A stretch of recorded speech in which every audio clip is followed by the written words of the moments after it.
Welcome to the Coast to Coast Honey Experience. Today I have a Georgia Sourwood honey brought to us by the Honey Shack. The viscosity is a medium viscosity. It's not too liquidy and not too thick.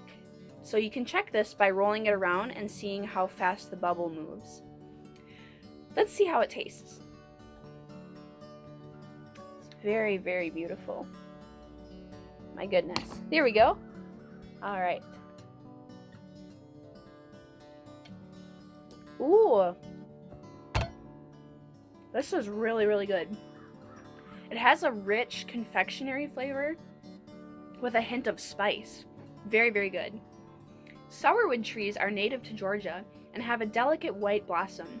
As the summer turns to autumn, the flowers slowly change to all shades of orange, burgundy, and brown. Beautiful fall colors. I have seen a sourwood tree in person when visiting in North Carolina back in early July. Stay tuned for the next honey experience that'll dazzle your senses.